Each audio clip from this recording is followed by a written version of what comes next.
राजा दशरथ कहने लगे घर रखने के लिए तुम्हें और बड़ा घर भी दे देते हैं और संदूक ट्रक आदि सब दे देते हैं। खूब लुटाया। इधर माँ कौशल्या लुटा रही है, इधर दशरथ जी लुटा रहे हैं। सब गांव के नरनार कहने लगे लेते रहेंगे क्या, देने का मौका तो अभी आया, हमें इतनी खुशी है कि मन करता है अपना सब कुछ दे दे राघव के चरणों में। कौशल्या के लाला के जो बधाई में हम भी अपना सब कुछ दे। अब जो मिला वो सोचे भाई बांट दो, इतना मिला कहाँ रखे। बांटने चले तो भिखारी भी नहीं मिले। पता नहीं कहाँ कहाँ से ब्राह्मण बुलाए गए, इतनी गौवें दान करी गई जिनके सींगों में न जाने कितना मोटा मोटा सोना मड़ा हुआ था। इतनी गौवें दान की और हाथी दान किए, घोड़े दान किए, रथ दान किए, न जाने कितना दिया। और गुरु जी का तो घर भर दिया पूरा। अरुंधति जी कहते पहले लाला पैदा क्यों नहीं करवाया, और इतना कहले अब ये हमारे घर में इतना धन भर गया कि हमें खुद ही देना पड़ेगा। तो गुरु भी दान कर रहे हैं, दशरथ जी भी दान कर रहे हैं। तो सारे देवी देवता सोच रहे हैं क्या करें इस दान का। तो समरे संसार में जहाँ कहीं भी बिगड़ करे चले जाओ फटाफट वहां पर, क्योंकि दान पुण्य सब हो रहा है। पता नहीं कहाँ कहाँ से भिखमंगे बुलाए गए ताकि दो के दान ले ले। अयोध्यावासी पूरे छके हुए थे,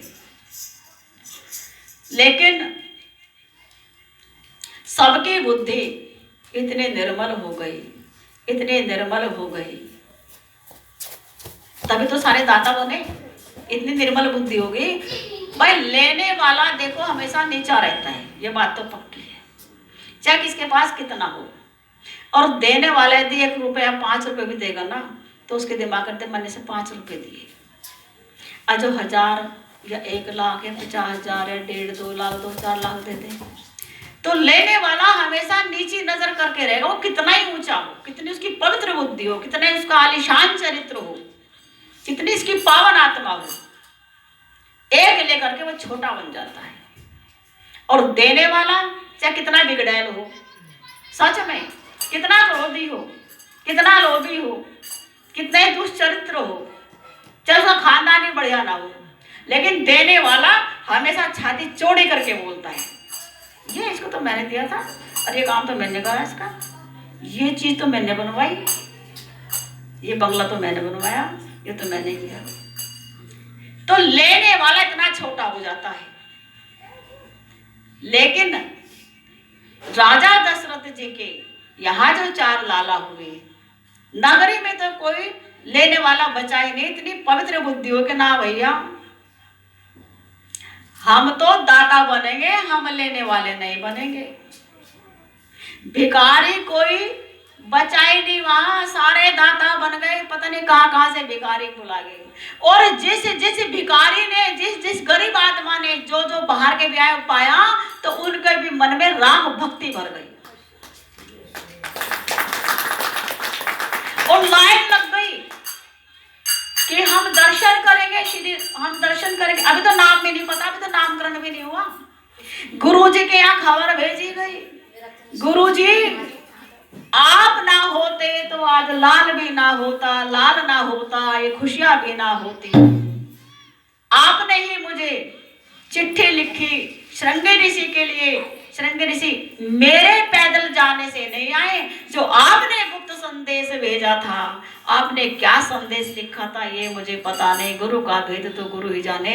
परंतु जो ही, वैसे तो मैंने 3 दिन हो गए श्रृंगी ऋषि जी के यहाँ प्रार्थना करते हुए, नंगे पैर गया था, 1 महीना तो मुझे चलने में लग गया, फिर भी श्रृंगी ऋषि टस से मस नहीं हुए।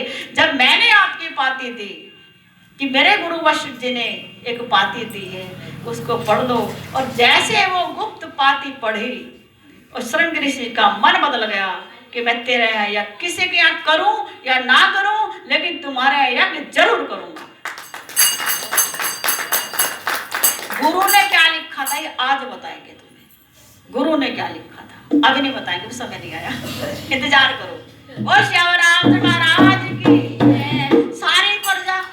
अब कौशल्या माँ घबराई, लल्ला कभी वो देखे कभी वो देखे तो मेरे लल्ला को झपका लग जाएगा, जुकाम हो जाएगा, ठंड लग जाएगी। हालांकि बसंत ऋतु है पर फिर भी जरा सा बच्चा कोमल है, दुनिया आ जाए, इन्फेक्शन हो जाए, बीमार पड़ जाए मेरा लल्ला, अंदर कुठरिया में कहा वहां बिछा दो मेरा पलंग। तो अभी किसको दर्शन नहीं दूंगी मैं, लेकिन लाइन लग गई, हम दर्शन तो जरूर करेंगे। लेकिन सूर्य देव भगवान अधिक विकल है, कहते जब तक लाला के दर्शन नहीं कराएगी मैं भी छिपू नहीं, अस्त नहीं होऊंगा, छिपूंगा नहीं। तो 1 महीने का दिन बन गया, 1 महीने तक सूर्य देव अस्त नहीं हुए।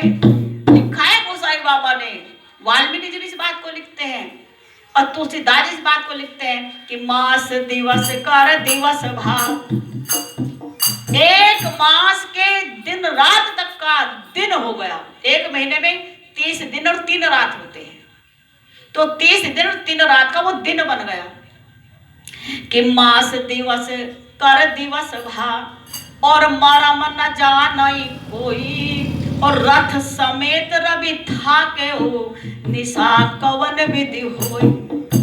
सूर्य के रथ के घोड़े भी थक गए। सूर्य कभी इधर को देखे, यहाँ को दिख जा, कोई खिड़की हो, कोई रोशनदान हो, दिख जाए, निशा कवन विधि होए। रात सोचे मेरी बारी कब आएगी, चंद्रमा बड़ा दुखी, भाई सूरज को दर्शन नहीं हुए तो मुझे काम हो जाएंगे, पर मेरी बारी आए तो सही, देखूं तो सही, मेरे दर्शन मुझे कैसे दर्शन होंगे।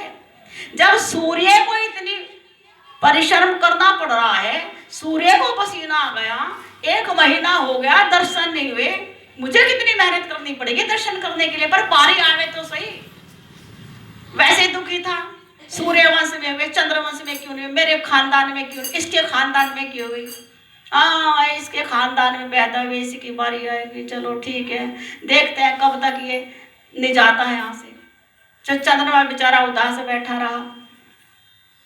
बधाई पर बधाई पूरे मास चलती रही और यह रहस्य काहू नहीं जाना, दिन मन चले करत गुनगाना।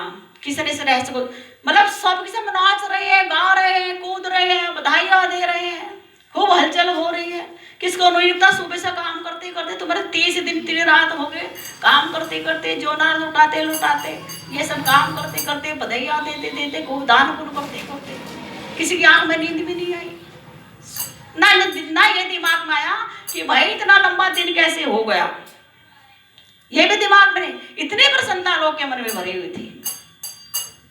लेकिन सूर्य देव भगवान, अब सूर्य देव भगवान को दर्शन क्यों नहीं हुए, इसका रहस्य समझ लो। सूर्य के हैं 7 घोड़े।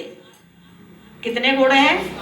आज सूर्य का वर्णन समझाते हैं आपको। वो श्याम रामचंद्र महाराज की, बजरंग बली भगवान